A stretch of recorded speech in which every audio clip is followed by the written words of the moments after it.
We did okay from it. We were pulling a rent from it and we were happy with that. I used to flip properties as a hobby. I used to live in them and turn them over when I was working full time. So I knew I was comfortable with that, and one of your strategies is BRR, and I love that strategy. Yeah. But when I joined the academy, my eyes were suddenly open to all the other strategies that are out there and things I'd never even heard of before, like rent to rent, where you can create something out of nothing with none of your own money. I mean, that blew my mind. That was amazing. So yeah, I really... And you've done some interesting things which we'll talk about over the last few months, where you've basically set yourself up financially for life. Yes. Which is incredible. Yes. So you've, I mean, for a start, talk to me about what you're doing with the pub and how you have used the strategies in terms of, you know, the development strategies, and talk to me about what you're doing, because it's incredible. Okay.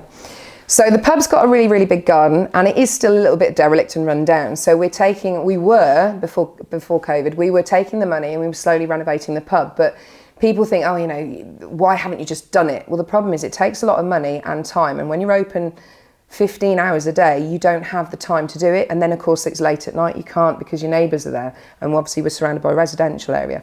So when we came to thinking about it, my partner and I were talking. Obviously, we weren't trading for half of the week because we weren't doing the deliveries and takeaways. And we said, well, what can we do?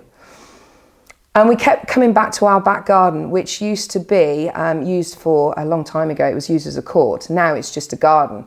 And it's a bit of a dumping ground. And we thought, what a wasted space right next to the city centre. What could we do with it? And my partner was genius. He came up with, why don't we develop it? And I thought, you know, it's so obvious. But had I not done the academy, I wouldn't have thought outside the box and said, well, how do we develop it? I'd have just said, yeah, build a house. Whereas now we're thinking, well, what's the maximum profit we can pull from it? So we decided we'd get planning permission for commercial units. Now I thought, well, how do I go about getting planning permission? I've never done that before. So after what we did on the academy, I thought, you know what, I'm just going to phone a couple of architects and find out.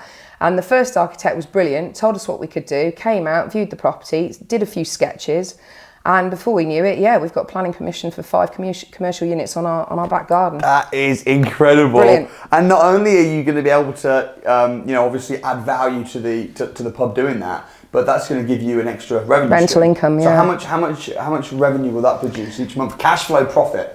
Cash flow profit, we're looking about 2 to 2.5 grand. That's incredible. Well chuffed with it. Yeah. Very much so. I mean, and that's you know, it might not sound like a great deal, but they're small units, and it's in addition to the pub. So it basically helps the pub. If the pub still struggles, we've still got money coming in. If we come out of the lockdown, we've still got money coming in. So it's looking, you know, it's really good for the pub either way, because it's on the pub's, you know, land. So yeah. But you've also been going like crazy.